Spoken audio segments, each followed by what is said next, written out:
Good evening, everybody. It's Friday, the 8th of August, 2025. It's Friday. Did I say that? Yeah. Yeah, anyway, it's kind of a dreary day. And I'm going by some dreary buildings here, some old Soviet type of office building, I guess. What the heck are they doing over there? Anyway, so looking at the world situation right now, you have a lot of people and bloggers and out there talking about how great it is for Putin right now and not so great for Trump, but actually that's not really true. It's very possible that Trump could have a big breakthrough when he meets Vladimir Putin. And I'll get into that. Donald Trump seems to have some pretty powerful cards right now. He's got a couple. As you all know, he's trying to start lots of sanctions now against Russia. And I'll mention, I think, I wrote it down at the end, but I'll mention it right now. Donald Trump has put his people to be very, very much looking for anybody who either directly or indirectly gets any oil or petroleum products from Russia. And of course, in the past days, he's talking about there's going to be a lot more tariffs. And of course, he's socking it to Brazil because of the Bolsonaro thing. I've talked about that in other videos. And now he's, India's trying to be defiant. And of course, I think they will be able to stay defiant. But so now he's slapped another 25%, so they're up to 50% tariffs. And he said he's just getting started. So you can expect that they're going to get up to probably around 100%. But I'll tell you what, does that really hurt those countries? Who does it hurt? And a lot of people are bringing this out, and it really doesn't make sense because who pays for these tariffs? Well, it's the people in the United States that pays. So he's punishing the American people. I don't know, a lot of people aren't talking about that. They hear tariffs and oh no. But India, I guess only 2% of its trade goes to the United States. So he can go ahead and put 100% on. He can put 300% on. It's not going to really affect India too much. Yeah. So 2%. They can just do without it completely and do what Russia did when they had sanctions put on them. They just redirected their trade, and India can do that very easily too. 2%, no big deal. No big deal at all. Russia's making some pretty good money. Donald Trump says the billions and billions and billions, Carl Sagan kind of stuff, is rolling into the United States. But of course, that's not even true, because it can't roll, because if the American people are paying for it out of their pocket, how can it be rolling into the United States? It's actually the opposite. The money should be getting sucked out of the United States. You figure it out. I don't know. Am I wrong? I don't know. Okay. But there's something else too. When I talk about Azerbaijan and Armenia, there is where Donald Trump has some big cards. And these sanction cards that he's doing, tariffs, I don't know about that. But of course it is bound to hurt Russia some, because there's going to be small countries that are indirectly getting Russian oil through, say, India, for example. India gets it, and then it's going to come back the other direction. These people are going to say, we can't afford the sanctions. The only people we trade with is the United States, so we can't get oil from India anymore, which gets it maybe from Russia and sells it. And so that's going to hurt Russia in that way. And of course, enough smaller countries, it's all going to add up. But anyway, I'll just put that out early so I don't have to mention that later on. But when you hear about Armenia and Azerbaijan, Donald Trump has some really, really, really strong cards. So, and he's gearing up, getting these cards, and he's going to put them on the table in front of Vladimir Putin, so to speak. Say, read him and weep. We'll find out. Okay. But a lot of the press is getting kind of excited about this, but I think that they don't know why. They don't know why. What's to be so exciting about a meeting between Vladimir Putin and Trump, except for the fact of those things that I just said to you. By the way, I've never been here. I'm just looking at some of these older buildings here, trying to... This is definitely an older building. Let's see, 1, 2, that's maybe built at the late Stalin era. I'm just guessing. Looks like it wasn't finished. Let me just go jaywalking here. Looks like it is sometimes a busy street. Maybe there's, matter of fact, I know there's factories right up here. So that's probably a factory, but everybody's off work now at 6 in the evening, so, or most of them are probably gone. Okay, let's keep going. But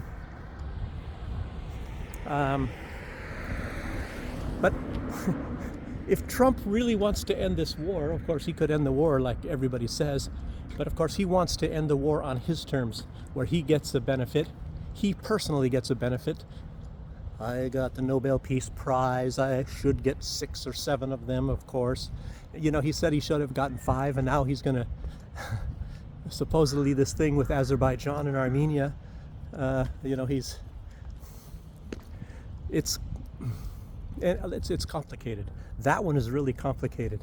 Actually, as you all probably can figure out if you've been watching that, there's somehow that this Pashinyan, the leader, or he's a prime minister of Azerbaijan, has somehow been compromised, very much like Olaf Scholz and apparently Merz. I don't know how the United States gets a lot of compromise on these people, and I'll tell you, one theory is that the Mossad, I heard something about Matt Gaetz, it was on Matt Gaetz. He was speaking with somebody. Who was that he was speaking to? Somebody. He was speaking with somebody, and he was saying that he took on some of these trips going to Israel. So like when you're a freshman congressman, you get a free trip to Israel, and a lot of them are going many times a year to Israel. A lot of the United States Congress, maybe senators and congressmen as well, and of course they have a lot of legal people, you know, what do they call those, district attorneys and all that sort of stuff that also go to Israel. And you know, people are lining up to buy all these people, and obviously they do. Soros is one of them, and Israel of course buys them, and that's your taxpayers' money, by the way, that goes to Israel, and Israel uses that, your money, to buy your representatives. They got a really good scam going on here. But anyhow, Matt Gaetz was talking, and he said that there was some outing, you know, because they wine and dine you and take you to places, and he had to go back to his room or something like that on one of them, or he had to go back earlier for whatever. He goes into his room, and there was somebody going through his things in his room, and the guy was trying to, well, made it look like he wasn't going through his things, and made it look like he was working at the hotel for some odd reason. But I don't know, Matt Gaetz probably wasn't pushing the issue, but you know, what are they doing? They're looking for something compromising. And of course they do a lot of spying on people. And remember when Bill Gates, when he was in this Monica Lewinsky affair, they were talking on the telephone, Monica Lewinsky to Bill Clinton. Bill Clinton was already compromised, as we all know, through Epstein. That's a very well-known fact. And one thing that he said to Monica Lewinsky, when she was maybe broaching a subject that he didn't really want to be talking about, he said, be careful, because there is a foreign government listening in on our telephone calls. And by the way, that is in the transcripts. That is in the transcript. And you would think that people would be talking about that very, very much. Or something should have been done about it, but it isn't. And it keeps on going. And that's the case with a lot of people. So anyway, they get the goods on you. I think I've mentioned that before, because like when I was in intelligence, and actually before I was intelligence, I worked in another very sensitive place, and they told us to be watching out for this, that people will be trying to get stuff on us. And I worked in another place later on. Well, I don't even want to get into it, but they also said that, and they try to get you very slowly. They get you to do something, you know, very harmless, but maybe illegal. And not a big deal. And then maybe a month later, they do a little bit of something else, something that's not allowed, that you're not supposed to be doing, in your official position, so to speak. And and then they just gradually upscale it. And then when you finally say, no, I can't do that, when it's something a little bit worse, then they use the times that you were weak and you actually disobeyed the rules, and they kept score on it, and they will say, well, I can expose you. I can expose you about this and that and the other thing. So, and then they got you. So anyhow, but let's keep, I'm getting sidetracked. I got a lot of stuff to put out, so let me do this. Some lady's walking with a kid here. Anyway, out of all these people that are involved in this meeting that's going to be taking place between Putin and Trump, and by the way, there was fake news going out. Some people still buy it, that Zelensky is going to be there, and that Trump wouldn't do it without Zelensky. And Trump said, I don't know anything about that. That's not true. Anyway, so that was a bunch of fake news and I knew that was anyway. I didn't even have to hear Trump say that, because I know that's not going to happen, because Putin has already put out that has to be a lot of things happen before he's going to meet with Zelensky. Okay, anyway, but out of the players, the only one that really wants peace is Vladimir Putin, because Trump, he wants recognition, he wants his Nobel Peace Prize. So that's what Trump wants, recognition, in a Nobel Peace Prize. Oh, dog's gonna fight. A little wiener dog with a beagle. No, they're not gonna fight. Okay. And the EU, they want domination over Russia like they have for hundreds of years. Zelensky, he wants wealth, he wants more mansions, and of course he wants recognition as well.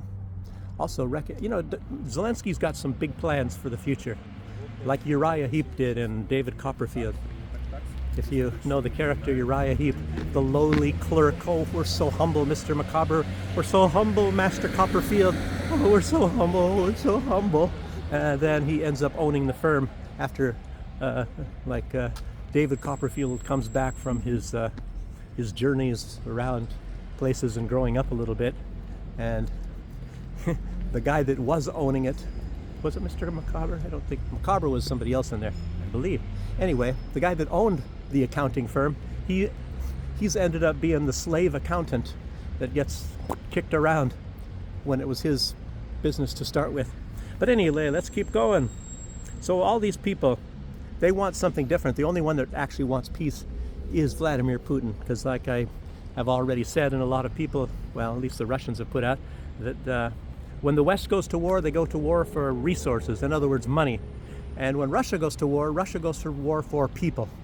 So that's a big difference. You got to keep that in mind, that Russia really, it's always a secondary thing. Of course it comes into play, but they're not going to war primarily for money. But the United States does, primarily, and as a matter of fact, only for money. They don't give a crap about people. None of those countries give a crap about any people. They only care about money and power. That's it. Period. That is it. Okay. Where am I going to be going? Actually, this is a place where the bus goes through there, goes into the city, into the middle of Minsk. I don't know, 4 or 5 blocks or 5, 6 blocks down that way. Too far to walk for me right now. Okay. And of course, a lot of what's going on, these people, they have to please their political donors. Donor kebabs. No, they Trump, EU, the people that put them into power, the backers. Trump, yes, Trump included. Trump's a rich guy, but he's not going to front his own money, at least not that much of it, which he has actually, because he knows where to invest, he knows where he's going to get his returns. So let's keep going. There's Soros, BlackRock, and many, many, many more. Even tell you what, Biden family are even investors and donors into this sort of thing too. So we're gonna walk out this way. Comes a guy with an electrical fat boy here. Look at that, no sound. We're just rolling down the highway. Okay, let's see. Um, so Zelensky, I think a lot of the time he sometimes, of course, pays back his political donors, but a lot of time he looks for ways, and if he can shaft them, and he'll shaft them. Trump does that to a small extent, but Zelensky does that very often. I guess that's what Nazis like to do, I guess. He's done with, what is this, Kolomoisky. I think what was his name? Yeah, Kolomoisky. He shafted him. The guy's probably in jail now, or dead, or I don't know. Okay. And you all see how the system works in Ukraine anyway. It's like, the money. It goes from the top down. The guy on the top, which is Zelensky, of course, he takes the big cut. And a lot of other people all the way down, as it goes down, they all take a cut. That's the system in Ukraine, because everybody gets a big cut, Some take a little bit bigger cut than they should be taking, but they all get a cut. And the big guy on the top gets the biggest cut. And you know who that is, as they just said. Okay, as Marjorie Taylor Greene and others, such as Tucker Carlson, have been saying, how does the war between Russia and Ukraine benefit the United States? In other words, why is the United States involved in this? And, freedom! We got to fight them over there so we don't have to fight them over here. You mean Russia? No, it's all BS, as you know. I think I see some kitties over there, and they're watching the birds. I should go see if I can get there without them taking off. As a matter of fact, I think even the bigger question is, what is that? What is this stuff going on in Israel? Why? I think a lot of people are asking, why is Donald Trump flooding Israel with money and bombs? I mean, Biden, I've already talked about this many times. They were trying to cool off a little bit on Ukraine, realizing, of course, they're not going to win that war. But of course, one of the big things was, of course, to fight the war, because the military-industrial complex is supposed to get money for making all these weapons. But obviously, maybe they've already gotten a lot of the land, and they realize that, I would think, so what are they, like BlackRock, they got a lot of the farmland and all. So if Ukraine does not prevail in this war, who does that land belong to? Do you think BlackRock's going to get it? I don't think so. Two kitties watching the birds.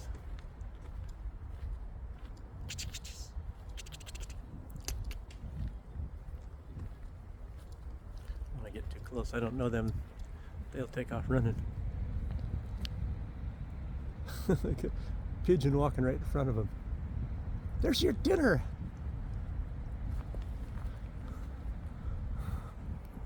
Oh, that's a young one. He's scared. Okay. So, yeah. Well, military-industrial complex, and Russia doesn't have a parallel like the United States does. Of course, they have their military-industrial complex, but it's not like the greedy ones in America, where the money all goes. But if it's something like Lindsey Graham, and there's quite a few of them, the more that they serve the military-industrial complex, the more they are served themselves, especially Lindsey Graham. All of his donors are the military-industrial complex. You may as well call the banks also part of the military-industrial complex. Anything, hey, somebody makes leather boots, for soldiers, that's the military-industrial complex. That was put out by Smedley Butler back in, 1934, War as a Racket, which was a speech, and it turned into a written piece of work. You can buy it online, very short, but it tells you even back then, long before Eisenhower's put out the danger of a military-industrial complex.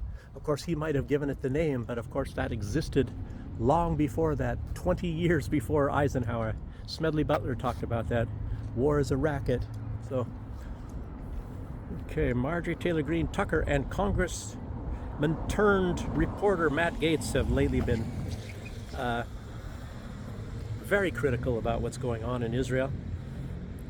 And they say it does nothing for the American people. It's your security. Probably that's what Benjamin Netanyahu says. Benjamin Netanyahu, the guy is filled with nothing but deceptions and lies. Trump, obviously, he lies and he deceives and he's manipulative, but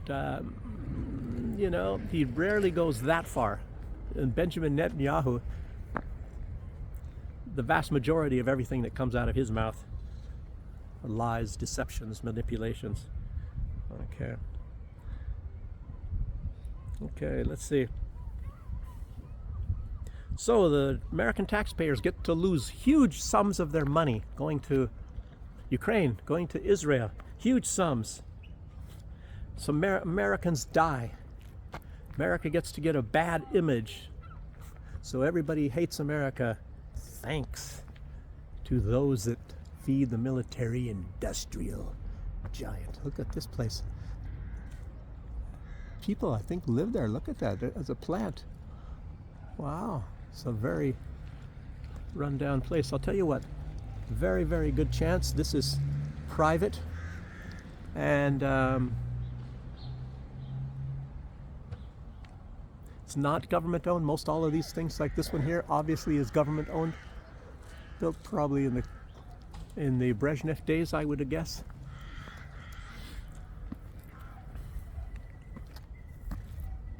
So the only ones that gain are the politicians. I'm gonna go this way. It looks different up this way. Sydney Sweeney was in a video playing with a German Shepherd sitting in the back of a boat. Nice legs, by the way. But she's playing in the back of a boat with a young German Shepherd. So that proves that she's a Nazi. Because it's a German Shepherd. You know? I wonder who else is going to be in trouble now that has German Shepherds. Oh man, right when I get here. Harry Potter looking at me there. Actually, they're supposed to let me go. I forgot about that. No light here. This person stopped.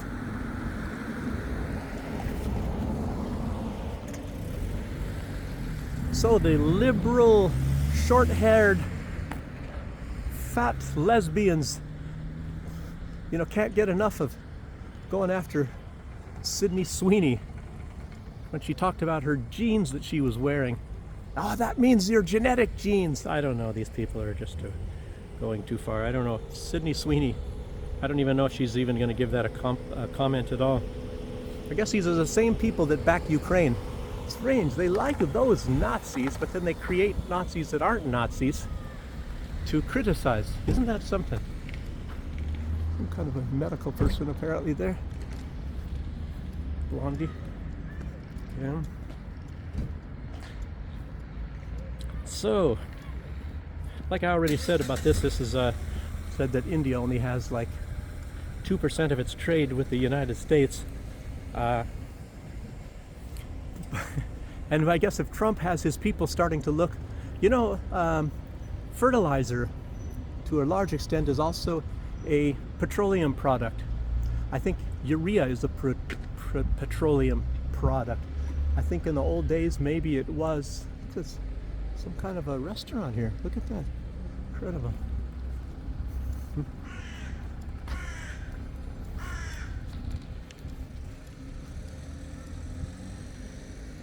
And what is this place? Bell 33. Bells.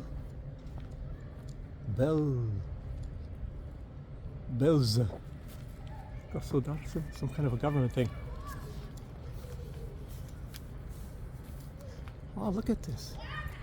Oh, it's a place that works on cars. You get your oil changed and maybe your ball joints lubricated there. Okay. What was I at here? Yeah, so I guess the United States is buying petroleum products from Russia, so maybe they should sanction, maybe Trump should sanction Trump.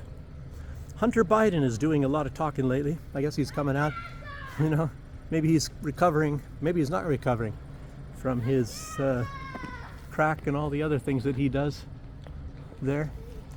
So he says that Epstein introduced Melania Trump to Donald Trump. Of course, she wasn't called Melania Trump in those days, in case you didn't know that. And anyway, so he was talking about pedophile Epstein, and I think in his directory, he listed his dad, you know, old Joe Biden, as Pedo Pete. And that might be because he used to take showers with his daughter.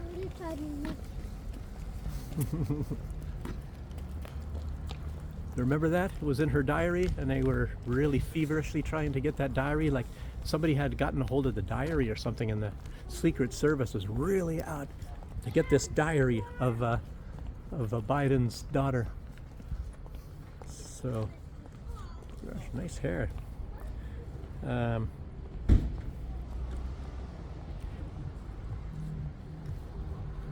Hunter also said that Epstein was murdered. Can you imagine what a revelation was that? Is it maybe because the coroner said that it's impossible that these 3 bones that were broken in his neck could not have happened the way they say that he had committed suicide? Gosh, look at this. Cats all over. Cat just went over here. This looks like an abandoned building, to be honest with you. It looks like the cats are taking over. There's one right there. Looks like this guy's dirty, definitely a stray. There's a couple over here. Is it 1 or 2? A black cat. Looks like my black cat. Let me see if they'll let me get a little bit closer. Probably not. Probably about as close as I can get.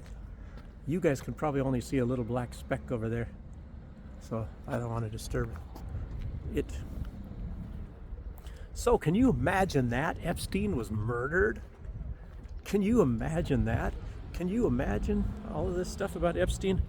And it turns out a lot of people, and it's making a lot of sense, that the reason why Donald Trump is going along with the starvation of all of these children in Gaza and everything else that Bibi Netanyahu can do is probably, you know, as we all know, Epstein was an intelligence worker, obviously mainly for the Mossad, and he was there to get dirt on as many people as he can, apparently, rich people, and also, I mean, I just talked about Matt Gaetz, so that is really, really big in the agenda of Israel, to get things that they can manipulate people with. And I knew about this stuff a long, long time ago. I knew about this stuff 30 years ago, that they actually try to find people that are pedophiles, that have some very strange or strong weakness. Obviously a weakness for money is one. A lot of people have that. A lot of people want a lot of money. Maybe some want it more than others, like Zelensky or even Trump maybe. I don't know. And Trump is kind of easy. Success. So you have to even fake that, you know, he goes, what motivates him is success. But anyway, a lot of them, they like little boys, some like little girls, and some like other men. And obviously Israel wants to know. See, somebody really does care. They do care about you. Israel cares about you. Let's walk this way.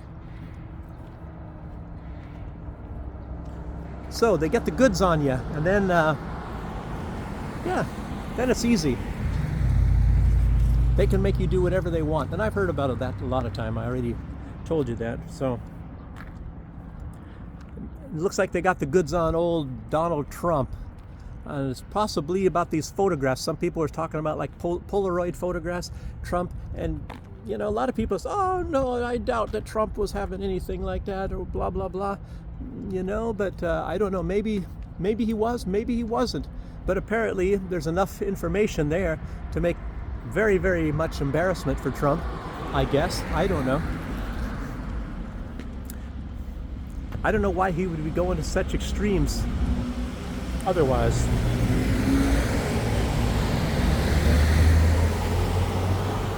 Okay, so BRICS. Trump is trying to find out if he can somehow be more aggressive against BRICS. So he's trying to, who was it he's trying to, the US government, he's trying to find out ways to where he can have them designated as some sort of a really bad threat so that he can really like do things. I don't know about war. I'm not saying he's going to go bomb them. Maybe. You may never know. Wow, look at that nice, beautiful red. Beautiful. I can get across the street here. Why did the chicken cross the road? I don't know. The chicken doesn't know because they don't have much of a brain, so they just crossed the road and probably got run over by a car. Let's see. So pedophile Joe. Anyway, that's Trump's, one of his biggest moves right now is, of course, he's going after the BRICS. It's not to make America great, it's to make everybody else less great. I think that's mostly how it is. Well, he's going to make America great by making everybody, destroying all of their economies. So, and there is now a $50 million reward on Nicolas Maduro, the leader of Venezuela. As you know, and a lot of people believe that his predecessor, Hugo Chavez, was poisoned. And very, very, very, very probable CIA. I think the first poisoning they did was a leader in Africa in 1976. So that was their weapon of choice. And it's happened before where a lot of people, you know, prominent people, all of a sudden just kind of like kicked the bucket unexpectedly for some other reason, and then they put out something different on the death report. Okay. And I guess they want to get rid of Maduro because he's not a puppet. They really have wanted to get rid of Maduro for a long time. I'm not really that sure. Maduro believes that Elon Musk is really out to get him something, but I maybe that's true. And of course, I tell you what, I think what they're going to do, you know, if they're not going to get him, assassinate him with the poison, I think they're going to get him with some other way, some other kind of assassination. Gee, that one girl is so friggin' thin. Look at that in the middle. Pulling up her pants probably right now. They probably don't make pants that thin for somebody like that. Okay, and as you all know, they tried to kill Fico. I think it was 8 bullets they put into Fico because he wasn't playing ball. There was attempts against Orban. Maybe it was the Biden people, maybe it was the EU. I doubt if Trump, because Trump kind of likes Orban. Trump liked Bolsonaro too, but nobody tried to kill. Isn't that strange? You know what's really strange? Nobody ever tries to kill the bad guys. Nobody's ever tried to assassinate Ursula von der Leyen. Nobody's ever tried to assassinate Macron or whoever the prime minister of the week is in Great Britain, whether it's Theresa May or this Keir Starmer or anybody else like that, or Tony Blair, phony Tony. Nobody's ever tries to kill those people. Only the good ones. How many? They tried to kill Lukashenko a number of times, the leader of this country. I guess, you know, you must be doing a really good job if they're trying to kill you. But when you're a bad leader, you know, because good people don't try to kill, you know, bad leaders. You know, it's only the bad people that try to kill. I mean, that they can get to kill the good leaders. It's very strange. That's how that works out. So let's see. That's Satan Yahoo. Nobody's trying to kill him either. The worst, probably one of the most, well, he probably is the most evil man on earth today, Satan Yahoo. And of course, he says that is completely ridiculous that they would be trying to starve those people in Gaza. It's just ridiculous, you know. There's a rumor. Well, anyway. There's all these other people they never tried to kill either, Ruti or Kaya Kallas and you know. Okay, I should get to the Pashinyan stuff. You know, there's a little bit to say about Israel later on, but Trump is supposed to be bringing peace between, like I said, Armenia and Azerbaijan. Prime Minister Pashinyan and of Armenia and the Azerbaijani president. So Pashinyan is the prime minister. Aliyev is the president of Armenia. I mean of Azerbaijan. And right now, both of them are not in such great friendly terms with Russia, and that's probably by design. It's very strange. Like Azerbaijan was getting along fine, and actually so was Armenia. And the guarantor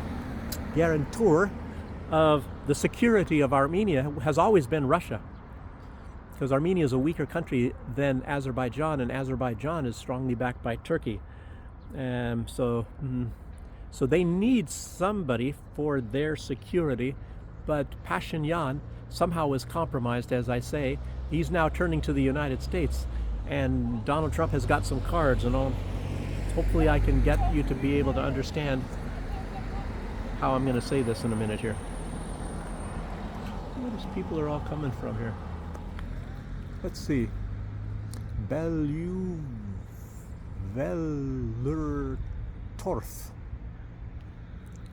Anyway, whatever that means. So, months ago I was saying there's going to be something, or maybe could be a war between these two countries. Oh, look at this, a Chevy Malibu. I didn't even know. Remember them? They made those in the old days. It looks like now. So, and Trump is saying he's going to bring peace. He's probably going to want another Nobel Peace Prize between these two. But like I said, maybe both of them are compromised. I don't know. Not the leader of Azerbaijan, Aliyev. So, but they have this. What is that called? I even wrote it down here. I always forget these corridors and all these things. I'll get to that anyway. So, Pashinyan is obviously the most hated man in the country. So he's kind of maneuvered himself apparently, and I guess one of the things that he had to do, supposedly, which was very, very, very nasty, was to destroy the autonomy of the Christian church. And Armenia is like the oldest Christian society in the world. No, it is not Palestine. Oh, wait a minute. No. Jerusalem. No. Israel. No. No, it is Armenia. And I believe the parents of Jesus, Joseph and Mary, are from Armenian tribes.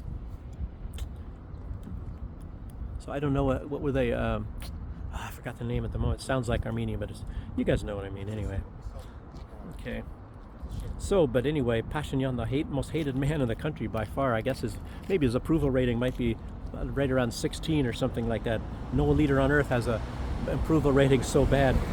And so he's like persecuting the leaders and the supporters. And he started off with one big businessman, I guess, that owned the electricity networks there, and he has been trying to nationalize that. And I think the courts overruled that and said basically that he gets his electricity business back, that Pashinyan can't just steal his business. Probably the judges were Christian, because I think the highest percentage of Christians in the world are in Armenia. So Pashinyan is going to be signing a deal that gives control of it's called the Zangezur corridor to the United States. And the Zangezur corridor, that is very fundamental between Russia and Iran. Well, maybe I don't want to get off track, so I'll read it instead of shooting from the hip here. And it actually screws up Armenia very, very badly. It invites a lot of destabilization. And so the control of this will be given apparently to the United States. And they said it's very, very possible or probable that it's going to be like a private concern of friends of Donald Trump, some billionaire or something, whatever. Maybe Witkoff himself, you never know. But anyway, it's kind of like, remember what happened when the United States got messed up with Chechnya. So the Caucasus is going to be destabilized again. And of course, you will, probably the ladies hearing English, very interesting there. Nice pretty lady there. But anyway, so the United States, as everybody knows, they're, I think, probably the CIA, normally it's the CIA. They're the ones that started this big fight between the Chechens and the Russians, and it took a long time. Putin actually ended that. Putin kind of knows how to do these sort of things. But the United States, of course, they want to do this again. They want destabilization of Russia. And obviously, Russia does not like this move. And it's going to be something, obviously, that's going to be brought into the conversation between Vladimir Putin and Donald Trump. I don't know if any other bloggers are talking about this, but obviously that's going to be part of it. See, Donald Trump is trying to get the cards. Zelensky didn't have any cards, as you see. So before Trump goes into this meeting with Vladimir Putin, he's going to have some cards. So the other cards are going to be those tariffs with secondary sanctions on everybody and anybody, directly or indirectly, that gets oil or petroleum products from Russia is going to be punished. We will punish you, and in the darkness bind them, as Donald Trump would probably be saying. Yeah, but anyway, it's called this north-south transport corridor, and that was going to be big. It was going to be a huge boost, you know, between trade of Iran and Russia. Of course, they already have a corridor and ways to transport things between the two countries, but this would have been a much better one. And I don't know if it would be linking up to the Belt and Road from China, or if it is part of that, the Belt and Road. And of course, China is also involved. So when the United States gains control of this corridor, it's going to be huge.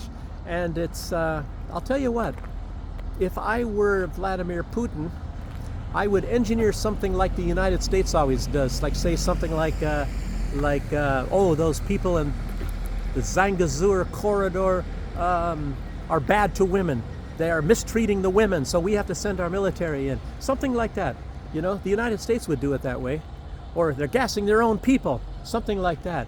Yeah, you never know. Because I tell you what, it is a big deal.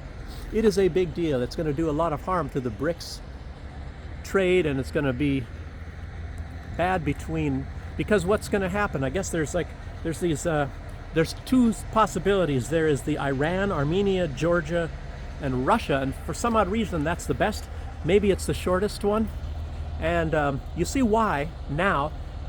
The EU was really fighting to try to gain control of Georgia. A lot of people said it was only because they wanted to open up a second front against Russia. But anyway, this whole entire thing, anyway, it's all aimed at Russia. There's so many people in the West, and it's like a tradition. You must hate Russia, and it goes back hundreds of years. You know, I didn't do it. I didn't do it. They did it. I don't know. I don't think that was anything to do with me. Oh, my fly's undone. No. Now, anyway. So it's gonna hurt Armenia as well. So because they're supposed to get a lot of revenues from this corridor, and but it's not going to happen. And obviously, this guy has probably been massively compromised. But I guess the word is out, allegedly, that he is doing this. And as you all know, they had some drills, and I think it was like a year ago, if I'm not mistaken, or maybe there was actually 2 drills that he was having Armenia doing military drills. I mean, Armenia with NATO. I think the United States itself. Which of course was a big joke. But in any case, it's obviously been in the works, and I think, like I said, maybe he likes little boys, and that's probably what it is, to be honest with you. I don't know. And Israel is normally, it's like, what was it? Keir Starmer said that also in September they're going to recognize a Palestinian state, and one of the threats that Benjamin Netanyahu used against... Oh, there's that same cat. That scruffy one I showed you. So, what was I at? So one of the threats that Benjamin Netanyahu used against Keir Starmer, he said that, then we won't... we'll have to think about cutting off intelligence sharing. And at first glance, you'll be saying, well, so friggin' what, What we don't know don't hurt us, and, we'll take it as it comes. Like, I think there's hardly anybody that shares intelligence with Russia. So, and they're doing pretty good, and they handle the threats as they come along. And I think Great Britain has some big boy pants, and so they should be able to do without it. But I think what this means is all of these compromising things. And Keir Starmer, obviously, as we all knew about his bum boys. And everybody knows about that in the world now. So I don't know. The cat's already out of the bag on Keir Starmer. So I don't know what's next and what Israel can threaten them with. So let's see.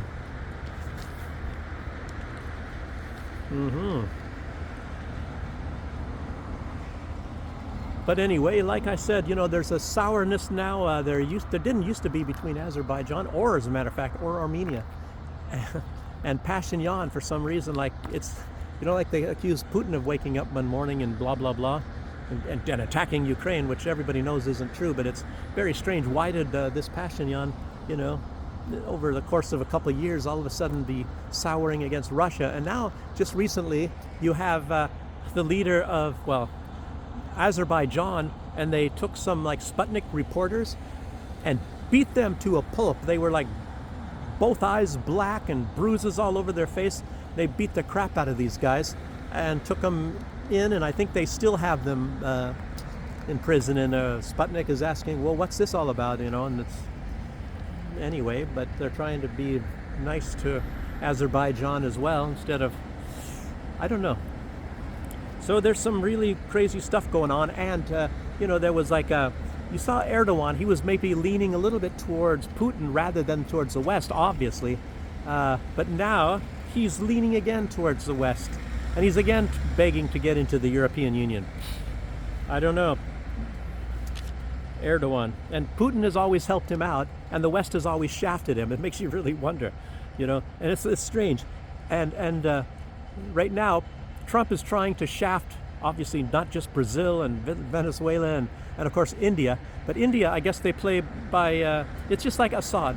Well, you've been traditionally our friends for a long time, and you've never let us down, so we're going to stay your friends.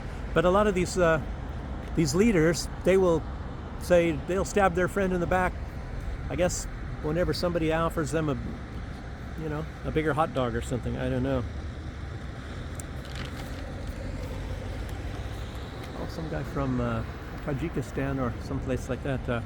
Sort of a strange. They have a half Turk and half Asian kind of a look. Very interesting. From a lot of these, Uzbekistan. Not all of the people, but a lot of them. They have this kind of a Turkish Asian look. Very, very unique as far as I'm concerned. Okay.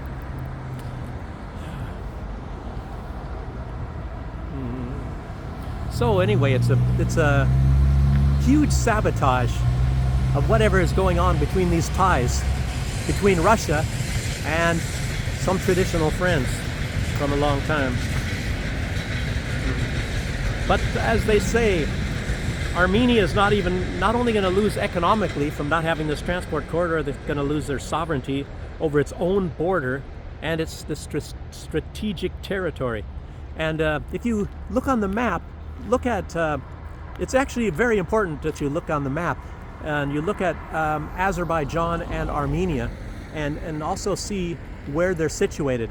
And you will understand very, very much what this is all about.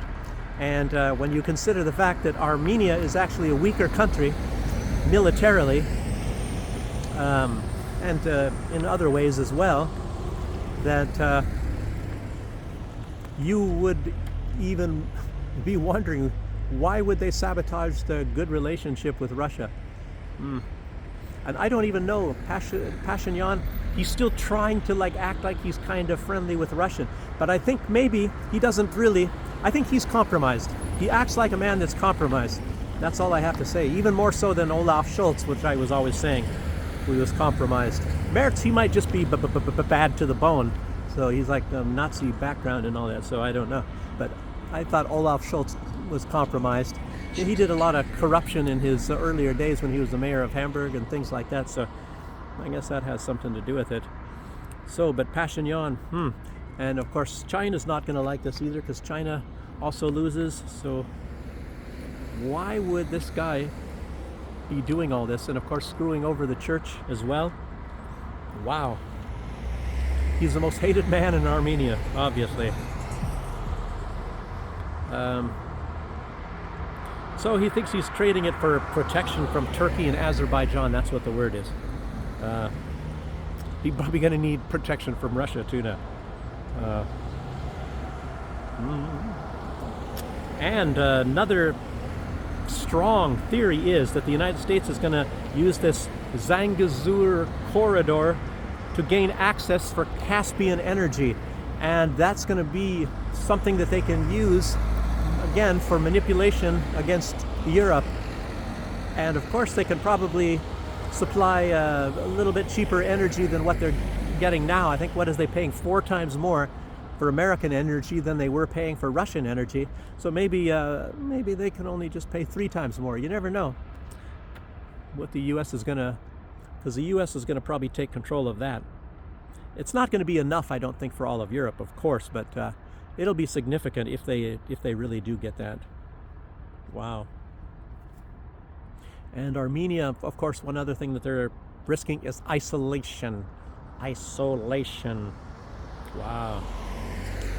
So let's jump up to Poland. Poland, the new leader, Karol Nawrocki. He is following in the footsteps of Duda.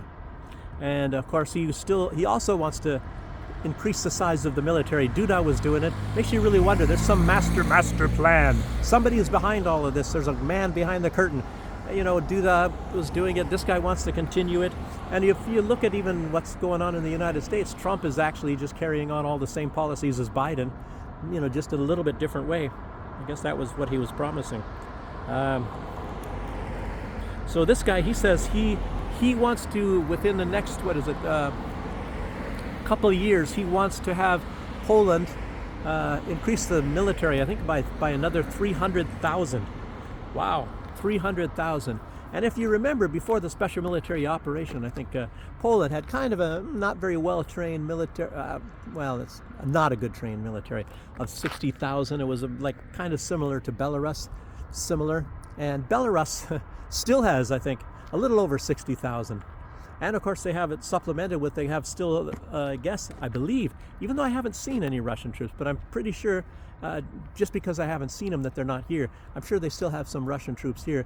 And Belarusian troops, soldiers, are a lot better trained now than they were, say, back in 2022, when that thing started. So, you know, they had Wagner here. I don't even hear about Wagner anymore. I guess they all just dispersed and kind of were sucked up everywhere. But anyway, Poland. What is Poland? Why do they need such a big military?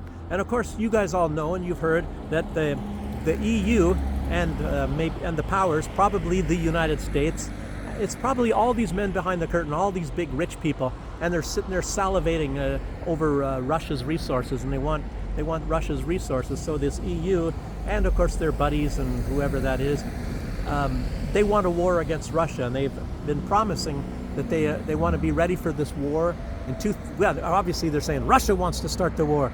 Russia wants the war, but it's actually they want to provoke Russia into trying to make it look like Russia wants to start a war at 2029 and 2030 and all that. So they're going to be poking the bear all the way up until that time. You know, makes you really wonder if Russia wants to, you know, kind of outdo them and start the war a little bit earlier, before these guys even have anything. I'm not even kidding. Russia doesn't want a war at all. But anyway, these guys want to start a war, and they want to, you know, obviously they're not going to die. All the politicians and the rich business people, they're going to send all of you people from Europe, you're going to all die. They're going to, just like what Zelensky's doing, he's just grabs as many people off the street as he possibly can and shoves them to the front line and watches them all get blown up with Russian artillery, blown to pieces into the literally hundreds of thousands of people, mostly all men. I think they're even maybe grabbing a few women now. But anyway, Poland wants to be doing that. Moldova, I guess, is really, really aching to do that too. They don't really share a border with Russia, but, you know, Transnistria is up there, and Transnistria are more friendly to Russia than they are to Moldova, and that's kind of disputed territory. Shares a border, between Moldova and Ukraine, and I don't know about Romania, but is she peeing in the flower beds? No, some lady planting flowers or stealing flowers. Anyway, so Poland, what they want, obviously, and what has been being discussed recently is, even with the United States, I can't remember that general's name, but they're looking for how they can possibly take Kaliningrad. They want to, and I'm not saying they're going to do it, but they want to, and trying to see how feasible it would be to steal Kaliningrad, which belongs to Russia. It used to be Königsberg back in old days. At one time, it was part of the part of Prussia. First Ascanian dynasty, and then the Hohenzollerns and all that. So anyway, so they want Kaliningrad. They also want Western Belarus. Poland wants that. I don't know if the Grodno region is supposed to be going to Lithuania at some point in time, or maybe they're going to all be sucked into one state. There used to be a state, Poland, Lithuania, and at one time, even like I mentioned in the last few videos, that a lot of Latvia and some of that used to belong to Belarus, but Belarus doesn't try to get it back, and they don't say they're going to go conquest it. But I don't think Lithuania ever says that either. It's Poland. Poland is out for conquest. Some say they want Western or regional. Some say they want Western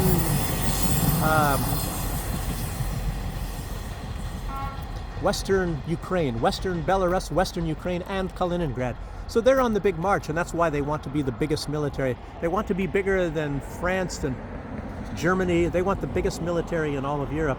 And of course, they want to use it against Russia or take conquests and have the military in case they have to use the military while they're going on their conquest. Obviously, that's how that works. Anyway, nobody would rather fight, but they want this territory and all of this stuff so badly. So, too many trains. This one's, who knows where that one's going?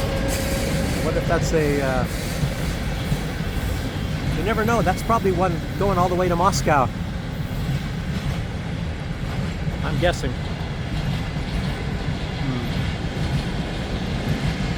So, you're also hearing, I was going to talk about Israel, and here I go, this loud train, this old train from the 1980s.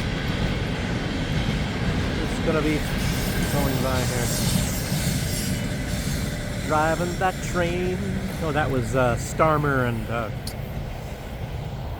Mertz and Macron's song. High on Grateful Dead, I guess. Okay, now you've heard that Israel is letting in a few more trucks, and that's true. It's only a few more trucks. They're supposed to be letting in, I think, they say, 160 trucks are supposed to be going in, but I think they're maybe allowing, maybe 20 trucks in per day, and they're just temporarily letting it in. And a lot of them, they're breaking open these trucks and pouring all this stuff out. A lot of them, they're letting them in, and then they're not offloading them. They're doing all sorts of stuff. So like Benjamin Netanyahu is saying that it's a bold-faced lie. We are not starving the people of. They're starving the people of Gaza, and it's a well-known fact. Way too much evidence. Just think about it. When you have tens of thousands of witnesses, and a lot of them are the Israeli Defense Forces. Israeli soldiers saying that they are purposefully starving the people from Gaza. It kind of means that they're starving the people from Gaza. And there's even politicians, and everybody's talking about it. So, but Benjamin Netanyahu doesn't hear them. He just hears, certain people and saying they're liars. Jeez, it's absolutely incredible. Okay, but so Bibi's going. I think I've seen like 3 videos. But man, the guy can look right in the cameras and lie and lie and lie. It's incredible. He's like he could sell used cars. I'd hire him if I had a used car lot. Bibi Netanyahu, he'd probably be the best salesman. But I wouldn't want to be around a guy like that. Blood on his hands all over the place. Anyway.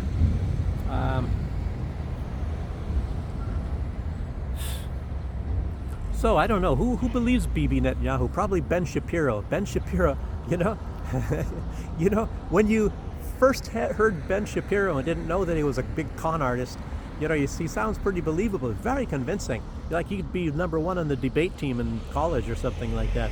But when you know that he's a liar, it's very interesting. So you look at and you try to pick the things out that he's lying. He comes out, like a lot of time what they do, these liars, is they say, well, it's well known that this is blah, blah, blah, blah. And when they say that, it's not well known. It's just speculation. They're putting out speculation, as fact. And so that's where they get you right there. And then anything from there, is just a lie, because even if it seems to fit, it doesn't fit because the basis on what they're talking about is a lie. So, but anyway, there's also a rumor, and this is rumor, and I think it's just a rumor, that Trump was angry at Bibi Netanyahu for this starvation. But I tell you what, there's also, Donald Trump has come out publicly and said he's not going to interfere at all in whatever Israel wants to do. Bibi Netanyahu can do anything he wants to do, and Donald Trump said that. So how can he be angry? I don't think Donald Trump is angry. He's thinking about that Riviera in the Middle East, or his son-in-law, like I said. And just, I think it was yesterday, Bibi Netanyahu says Israel's security cabinet has approved the occupation of Gaza. So now they're going to occupy Gaza. Oh, but no, they're not going to. Have the government there. Well, of course not. But they're going to control the government. The government, I mean, who needs it? When you have a big, huge military with huge amounts of guns and fighters, jets and tanks and everything like that, you don't have to. You don't have to be in the government. As a matter of fact, you don't want to be in the government. Just those people are just going to take their orders from Israel and do whatever. And you can even badmouth Israel a little bit just to make it look good. So that's the whole idea of that thing. And anyway, what else here? I already mentioned that Donald Trump, he wants a list of all countries directly and indirectly buying oil from Russia. So this is going to be something when he meets with Putin. And his cards when he's taken over that corridor, and that's very strategic. There are still ways, like I said, but Russia is going to constantly have to jump through hoops. It's terrible. And all these people, maybe they don't want to see this flourish of trade and wealth being created between Russia and Iran. So, and you never know how they're compromised as well. Some people are criticizing Trump for going after multiple BRICS countries at the same time. So he's going, obviously, you see, India, big time after India, big time after Brazil. And he hasn't, he was already doing something about South Africa. And I guess Ramaphosa, I believe he met with Putin, I guess, just recently. So and like Trump said, that he's just getting started with sanctions, so he's going to probably start throwing some more on South Africa. South Africa isn't one of the big BRICS. It is and it isn't, but we'll see. And obviously he's got this is all aimed at Russia. So all of this stuff is aimed at Russia, because Russia is one of the biggies. And obviously he's going to have some special things against China as well. He's trying to be really friendly with Xi now at the same time. So he's kind of still feeling Xi out. How can I manipulate him to destroy China? It's very interesting. Trump. He plays a little bit of chess with some checkers and a lot of poker. It's really weird.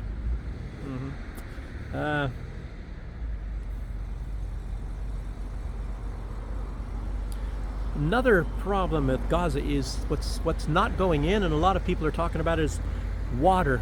So they're not having that much water coming in. Water, I guess, is 3 times more expensive to send in than food.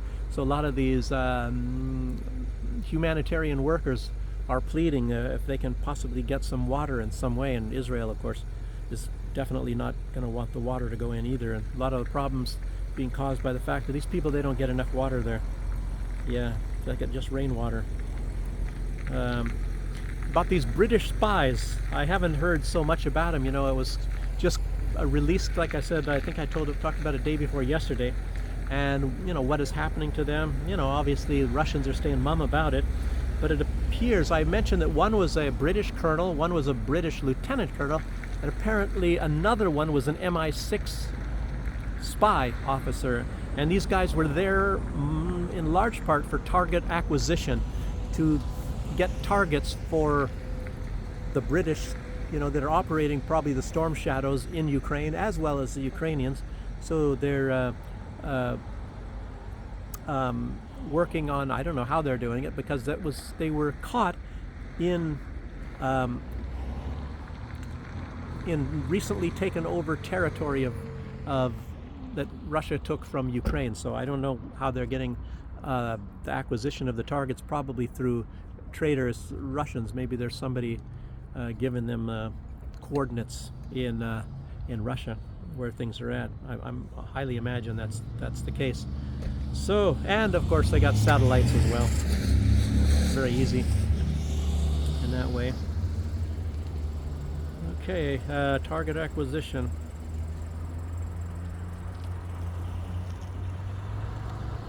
And I guess maybe that's about it.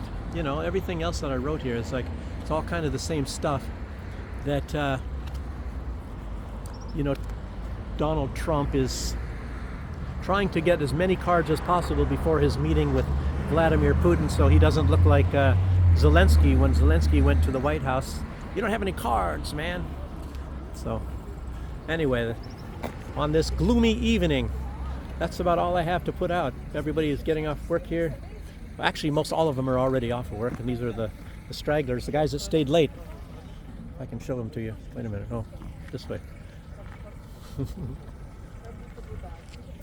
Get that extra overtime pay.